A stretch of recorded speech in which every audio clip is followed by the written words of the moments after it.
Good afternoon, everybody. Alex, welcome to Boston. Thank you. We're delighted to have you here. Let's kick it off by talking a little bit about Tiffany. It's an amazing company, been around a long time. Everybody here, I would guess, has either given or received a gift from Tiffany, and the famous blue box. Why don't we start by helping people understand, what people don't always understand is how big Tiffany is and how broad its reach is globally. Maybe you could talk a little bit about that. Sure. So let's look at some metrics. Well, first of all, 182 years of history.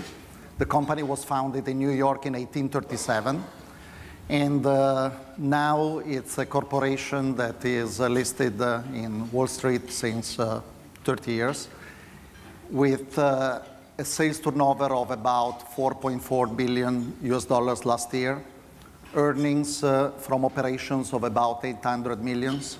We distribute as dividends to our shareholders roughly 50% of our net earnings, and is a company that generates a cash flow, depending on the years, between $500 million and $800 million a year.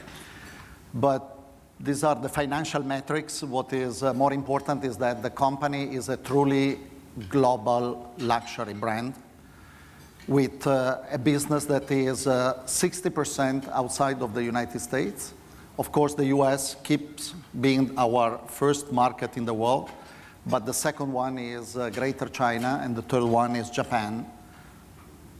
About 50% of our sales actually come from Asia. And we have 325 stores around the world. And one of the many things that make Tiffany truly special is the fact that we are truly integrated as a company. So it's an amazing brand, but behind that brand there is an expertise that starts all the way upstream in the supply chain. Take, for example, diamonds. We are the only luxury jeweler that we buy diamonds as rough directly from mines in order to make sure the origin and the traceability of those diamonds. We have about 1,500 people, craftsmen in our company, that cut and polish diamonds.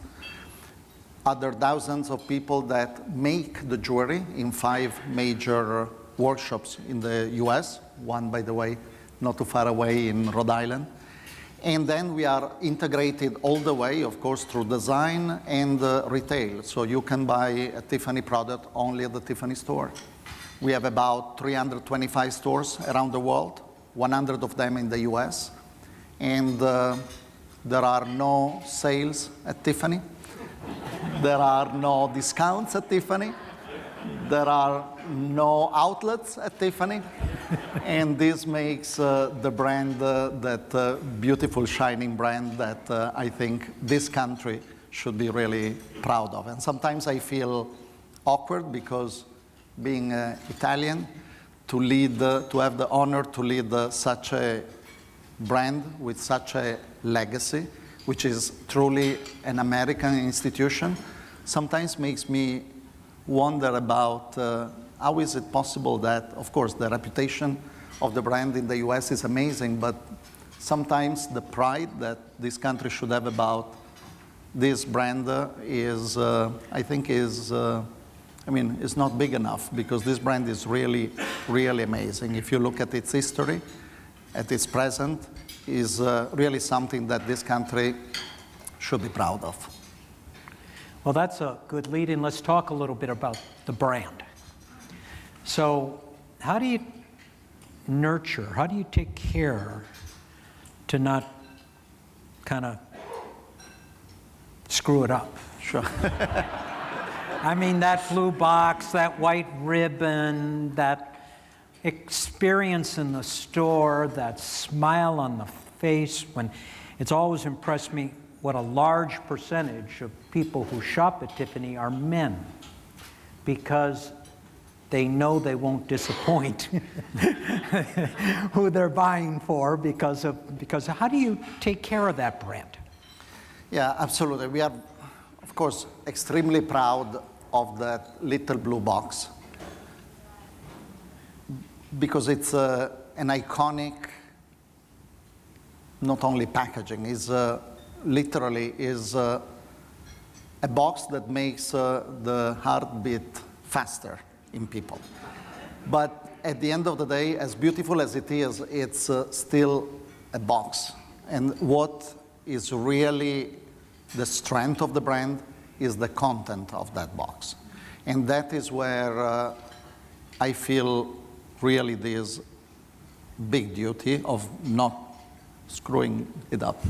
And because I see my job as stewarding this brand from the past 182 years into the next 182 years. This is a company. Of course, we are committed to our shareholders. We work hard on our P&L, on our cash flow, on our market share. But the biggest asset of this brand, it's its integrity. It's the fact that it's a brand that commands respect all over the world. And this comes because a young entrepreneur that was, I think, 24 years old in 1837, when New York was probably even more emerging city than what Shanghai or Delhi are now, that man had this innovative idea of opening a store in front of City Hall and introducing to the people that were making fortune in this country the most beautiful things in the world. And it's that integrity that I see it as really my duty. So it's a matter of really working, I mean, as a public listed company, of course, we have checks every quarter, but I see my responsibility that is not just to have 4, 8, 10 great quarters. I see the measure of my success in helping to strengthen and keep the brand relevant for the next 10 years. And this is the long-term vision that is crucial in order to manage the brand. And this has to do with the craftsmanship, has to do with the integrity of distribution, but has also to do with an evolving world. Think about diamonds. Diamonds have been traditionally, historically, a very opaque kind of product. And to add value to this brand, I'm so grateful to my predecessors that decided already more than 20 years ago to make sure that the supply chain was under control, and decided to go all the way, and instead of buying diamonds from dealers, as everybody does in the industry, to go all the way to the mines. Because these are values, that of traceability, which for a consumer means that you come to Tiffany to buy a diamond to celebrate a beautiful moment in your life, but the additional guarantee is that it's not only a beautiful diamond, but it's also a diamond that has been mined in countries in respect of human rights, in mines that respect the environment, and they have the highest standards of safety for employers, and that Tiffany employees around the world, 1,500 cutters and polishers that cut and polish those diamonds according to the highest standards of compensation, training, living conditions. Because we don't want that the most beautiful moments of your life are celebrated with a sparkling stone that might be opaque. That stone must be brilliant, 100% brilliant. And the investments, and we talk about hundreds and hundreds of millions of dollars that this company uniquely in the world of luxury jewelry did to guarantee that traceability is part of this long-term strength of the brand. And this is even more relevant, not for baby boomers like me, but especially for the much smarter millennials that are the largest portion of our customers, that they don't want just a sparkling diamond. They want a clean diamond. And this is really the strength of the brand. Alex, you've been in the luxury world for a long time, with Bulgari and then with Sephora, and most recently before Tiffany with Diesel. And you've seen the explosion of growth of China and its importance as a world consumer of luxury, both in China proper, but also the tourism, and then as you talk about Greater China, Taiwan and Hong Kong and Singapore. So talk a little bit about what's happening in China, what's happening with tariffs, what's happening to consumption by the Chinese consumer. Yeah, just to give you a few data points. If you take the luxury market, is estimated on a worldwide basis at 1.1 trillion euros. And if you take all that huge market and you split it between what is called personal luxury, meaning whatever goes on your body, can be apparel, cosmetics, jewelry, watches, that represents 260 billion of the total. The rest is luxury cars, yachts, wine and spirits, things that you don't wear on your body. Now, of these, of course, Tiffany is acting in the personal luxury segment, so these 260 billion euros. And of that market, as of today, if you look at the distribution by region, is basically split 1/3 in the Americas, Europe, and Asia. But that is a misleading number, because if you look at the nationality of people buying, regardless where they complete their purchase, actually 33% of sales in luxury, personal luxury, are estimated to be to Chinese nationals. And that percentage is expected to reach, according to industry estimates, in a matter of few years, 45, 46%. And there is a reason for that, not just because China is a very populous country, but it's because luxury is growing exponentially in any economy that is moving fast with a growing middle class. That is the big engine of growth. This is why Japan, for example, in the 80s, in the 90s, was the driving growth of the market, because Japan in those days was super strong as an economy. So China is definitely the most, for sure, the fastest growing market in the world, but also the biggest one when you look in terms of consumers. As far as Tiffany is concerned, we are different from other luxury brands. Basically, I look at our competitors as 7 big brands.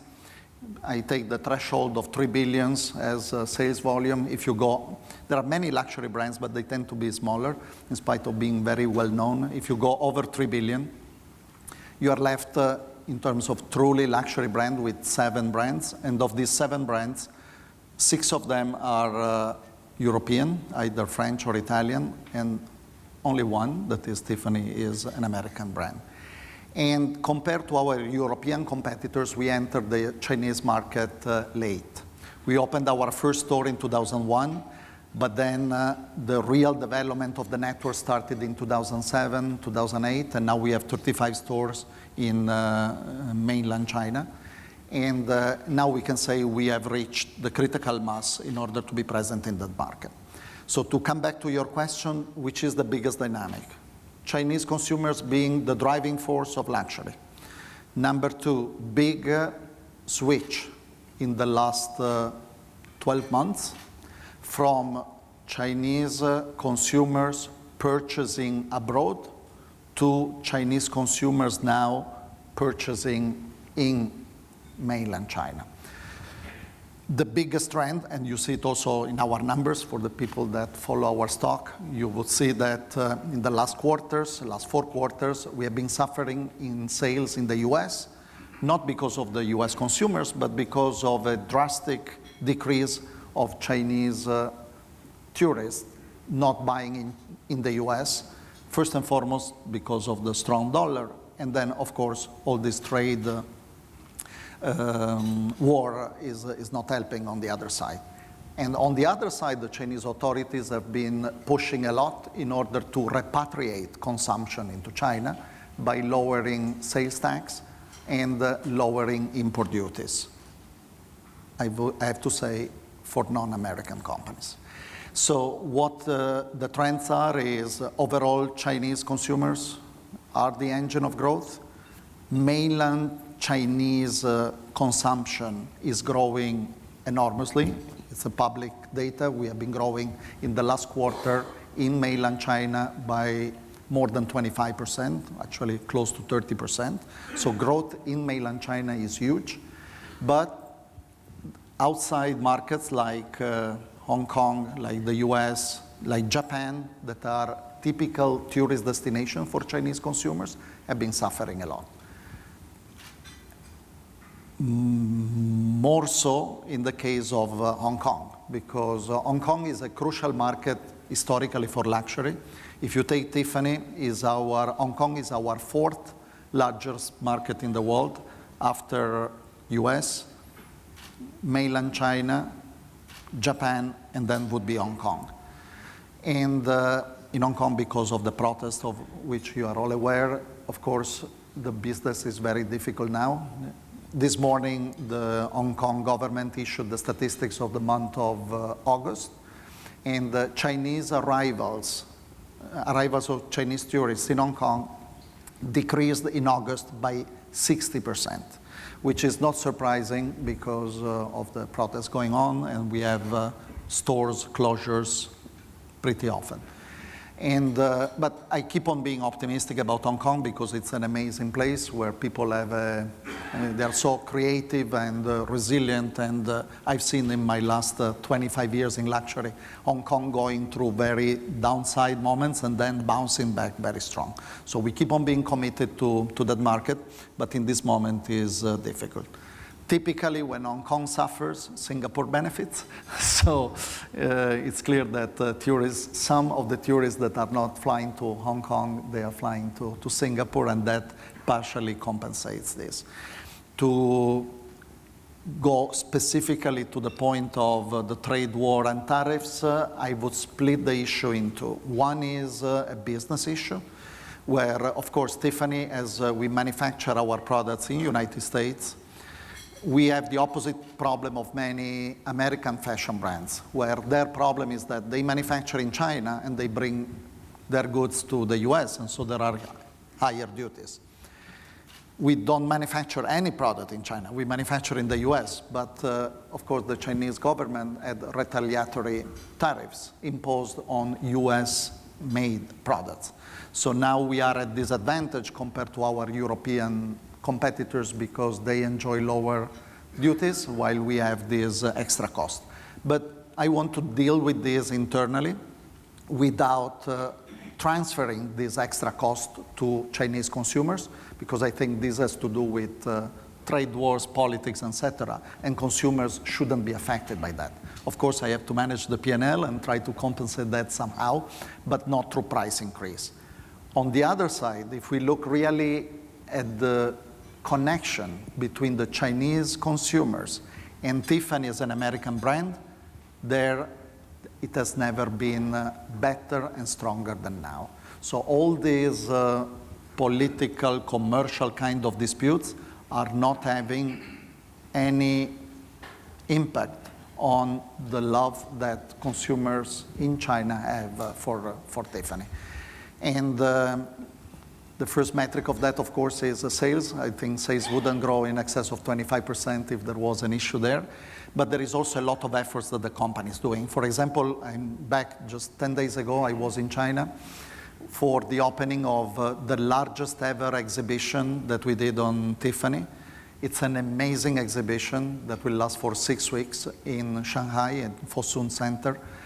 And you have the history of this brand with jewelry dating back from the early 19th century all the way to high jewelry pieces worth millions of dollars each, designed for this coming big high jewelry event that we will have in New York in October, in a few weeks.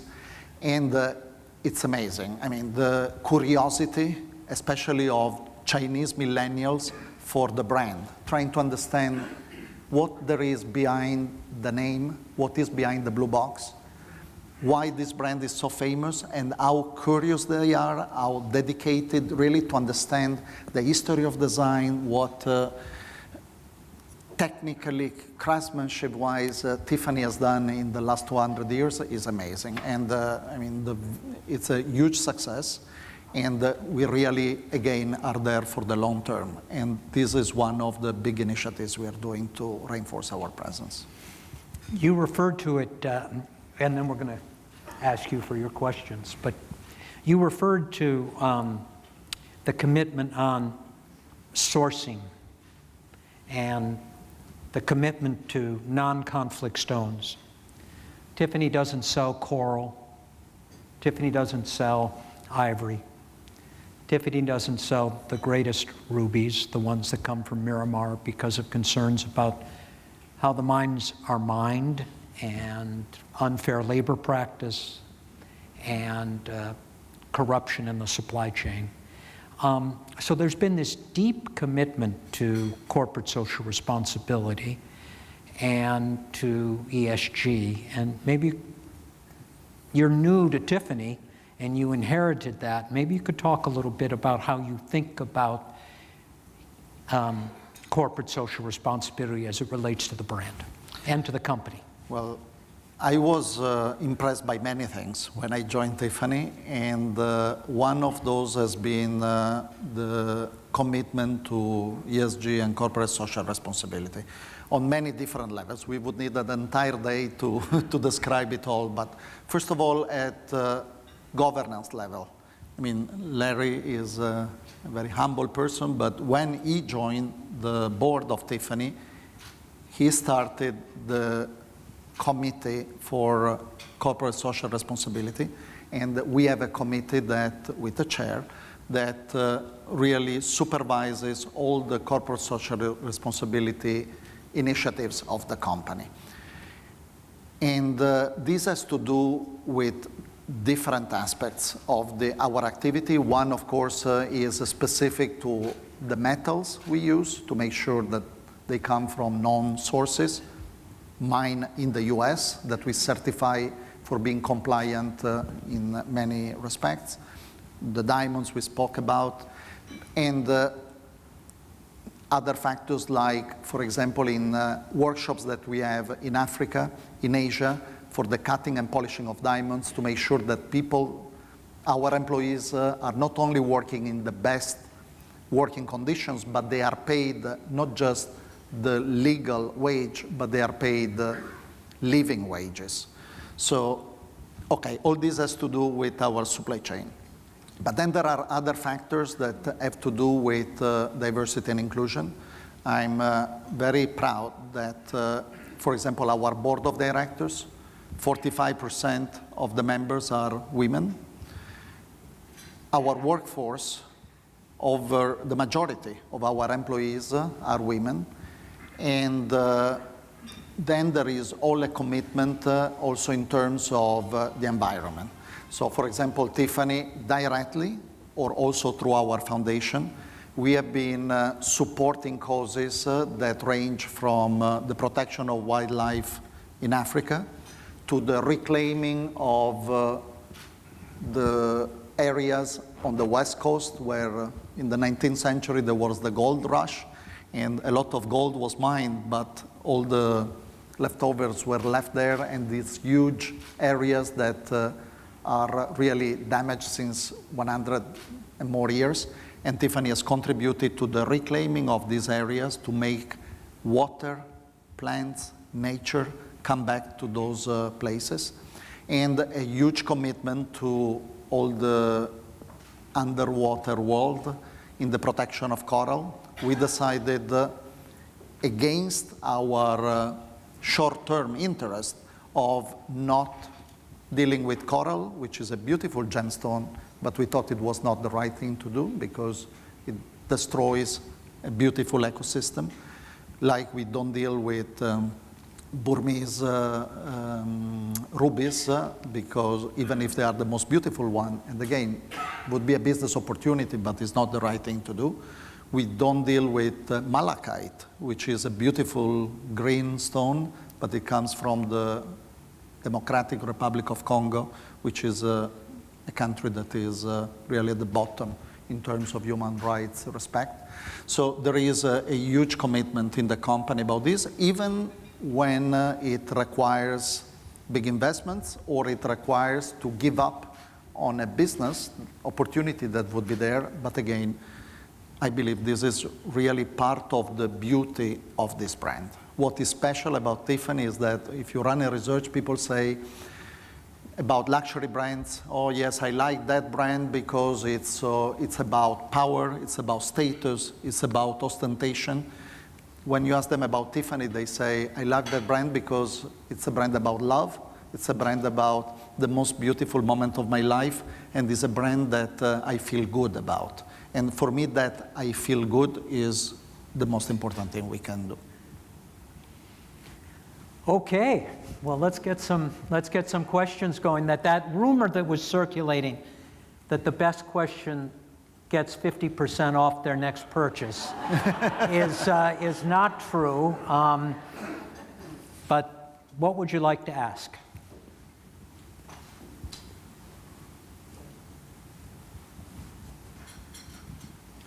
Hi, thank you. I'm just curious about, with a luxury item like this also has to be a lot of investment in security. And with that, I imagine there's also managing maybe even anxiety around management of such an expensive item that probably you have to have a very careful eye on from all aspects, from mining to purchase. And even after purchase, there's a whole element of keeping these items safe. I'm just curious of what is your philosophy, or how do you invest in security and safety of such an item, and how do you manage that amongst the culture of the company, where people know that, you know, they're part of that structure while also focused on sales and making customers' experience incredible? Sure. Well, excellent question. There is a reason why our flagship in New York, it's so bold. It looks a little bit like a bank. Traditionally, jewelry stores look like banks because they had to be safe, exactly like banks. And there is, in 182 years of history, there has been really a practice of best practices and behaviors in order to guarantee the security. And when I talk about security, of course it's about the diamonds, but even before the diamonds is the people. Because, okay, we can worry about the diamonds because it's a value, but there is a bigger value that are our customers and our employees. And so what we want to make sure is that in spite of dealing with precious objects, that our customers, when they are in our stores, and our employees are safe. But I have to say that that is not the biggest challenge that we are facing now in terms of security, because the company has a huge tradition in this. Of course, something wrong happens every now and then, but I wouldn't say that is the top of the risks. Interestingly, even for an iconic brand like Tiffany, security now is more about cyber security, because it's on the physical side, we have 200 years experience. When you talk about cybersecurity, then we are exposed as any other brand, and we have 8% of our business is online, and also for the brick and mortar business, we have probably the best CRM database in the world, for sure in the United States. And you understand that there are a lot of people with very personal purchases, and you don't want any problem there. So this is an area that is a constant, area of investment, of concern, to make sure that we are able to face the cyber challenges as well as the physical challenges that have been faced in the last 200 years. Always amazed me how many people bought diamonds online. You wouldn't think, but questions? Yes, did you? Yeah, what's your point of view on laboratory manufactured diamonds? The question was, what's your point of view on laboratory manufactured diamonds? So lab-made diamonds is a technology that has been developed many decades ago.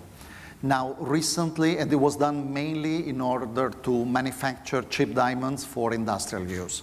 Then recently has been perfectioned, and now there are diamonds that are used in jewelry. But it's a totally different segment of jewelry. It's really about the mass market of jewelry that is at the opposite side of the spectrum of Tiffany. Let me give you some numbers. If you buy a natural diamond that by definition is limited in its availability because diamonds were made at the center of Earth billions of years ago with huge heat and huge pressure. And you take the price of that diamond and you compare it with a synthetic diamond, the price difference used to be 20%, then became 25%, now it's already 80%. Why? Because the production of synthetic diamonds is unlimited.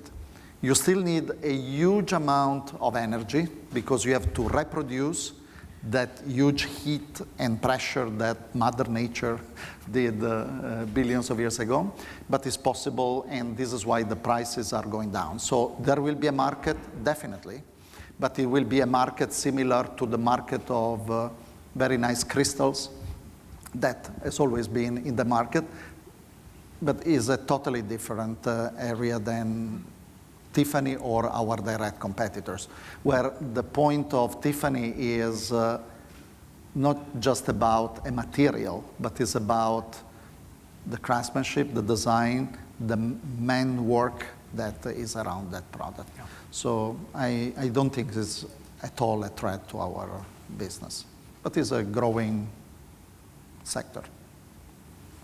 Next question. Yes, back there. Yeah, hi. I don't know if you can hear me without, okay, grab this. Hi, I'm Henrik Hochtveit from Boston College. I had a question regarding the aesthetic design of your products. To which extent do you focus on the long-term visions of Tiffany's in terms of aesthetics, curating the brand image and so on, versus keeping your finger on the pulse of changing tastes and trends? And are you able easily to strike a balance between those? It's a very important question because even if it is in the world of luxury, you have a totally different approach if you deal with fashion or leather goods, or if you deal with jewelry, or for that purpose also watches. In fashion, it's all about what's hot this season, and for jewelry, it's all about it will be there forever. And it's not just because of a diamond is forever. Honestly, also a tiny sterling silver bracelet returned to Tiffany that maybe you give to your daughter for graduation, you can be sure that she will never throw it away. So it's not a matter of the value, because you can buy her a beautiful handbag for $2,000 and a bracelet for $200. But being sterling silver, that bracelet will always remain in the jewelry box of your daughter, while the handbag, sooner or late, will be dismissed.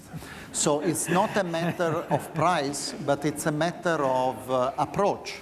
Because the mentality of the consumer is that it's not how much money I'm spending, but is I'm buying a durable product as opposite to a disposable seasonal product. that is where design becomes crucial. In fashion, design has to be different and revolutionary every season, because I must attract you back to my store 4 seasons a year. The weather helps for that, but my design has to do that as well. In jewelry, it's different. Of course, newness, people want newness, but newness has to be distinctive and iconic newness, because what you want from Tiffany is a design that you are sure that 10 years from now, 20 years from now, it will still be beautiful, which is the opposite of the apparel that you will buy a beautiful. My wife recently bought a pair of boots that are quite striking yellow. I think next season will be over, but that is not the approach you want to have in jewelry. So to be a little bit more business-like, quantitative, in jewelry, the percentage of sales deriving from newness typically is in the range of 10, maximum 15%. That is the golden rule, because if you introduce less than that, then there is not enough newness. But if you start going in the 20, 25%, then you kill the eternity of your products. And this is why I'm very proud that, and we are the only luxury brand in the world that can claim this, that as still of now, one of our big bestsellers is the Tiffany setting. Now, the Tiffany setting, the diamond Tiffany setting, was launched by Charles Louis Tiffany in 1886. And it's a bestseller now, 130 years later. So that is what I mean by iconic design. Yes.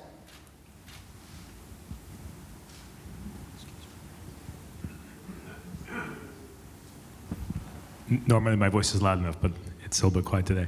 I have a question for you. You talked a little bit about setting social values around the kind of reclamation work, for example, that you are doing in ecosystems. And also you kind of also said that you want to insulate your customers from political debates that are happening around things like tariffs. Can you talk a little bit more about where you set that line? Because clearly there's a line around the social causes that you commit the company to and the advocacy you do or don't do, and how you kind of set that line and where it belongs. Yeah, I personally believe that it's not a trade-off. It's not that to be responsible, you have to diminish the return to your shareholders. And let me make the example of the diamonds and the fact that Tiffany uniquely buys at the source and we cut and polish our diamonds. It's good because it's the right thing to do as a good citizen, because you come to Tiffany and I can uniquely tell you where that diamond was mined. There is no other competitor in Newbury Street or wherever you go. They will tell you the carat, the cut, the color, the clarity, but when you ask where does it come from, they will tell you from the best mines in the world. Okay, you come to Tiffany and on your certificate you have written it comes from Canada, it comes from Botswana, it comes from Russia. So there is a social, I think, benefit in being responsible. But let's put this aside for a second. On the other side, the fact that we are vertically integrated allows us on diamonds, which is a low, contrary to what you will believe as consumers, is a low margin business. Gives us the opportunity to integrate in our gross margin the margin that otherwise would go to the wholesaler. So there is also a benefit in terms of shareholders. And thirdly, there is a benefit for the leadership of the brand, because if you are a wholesale diamond dealer or cutter, what do? You get the rough diamonds and you maximize the carat, the yield. To maximize the yield, you don't maximize the quality. You want it big. Maybe it's a little bit asymmetrical, but your diamond, but it's bigger, so you get more money. In Tiffany, as they are my employees, we give them standards that says, no, you maximize the symmetry of the cut. Even if you lose more raw material, more diamond that gets lost in dust, but maximize the symmetry. I say, why you care about the symmetry? I care about the symmetry because symmetry is what makes the diamond brilliant. So when people say, and this cannot be a legal claim, but people say, rightfully so, Tiffany diamonds sparkle more. There is a reason. It's due to the symmetry of the cut that is a triple XLM cut. So you see that the different things go together. You can be a good citizen, you are stronger as a brand, and also your P&L can be stronger. Of course, it's a matter of managing these things in a responsible way, but I see it going together, and even more so with the younger generations. When we launched early this year, the initiative we knew it, but we were not sharing it. So we started last January sharing with the consumers officially in the certificate the origin of the diamond. I had the store director of our store in Palo Alto, so you can imagine the demographics of the clients. She was saying, it's amazing. Since this announcement, I'm selling diamonds to these young, rich tech people that before they were not even entering the store because for them a diamond was something dirty. And since this transparency initiative has been done, it's amazing. They're coming here to buy diamonds. So I think it's a win-win kind of situation. Alex, we're very grateful to you. We got a 1:45 cutoff. Thanks to all of you for being here. And Alex, you did a great job. Very proud of you. Thank you all.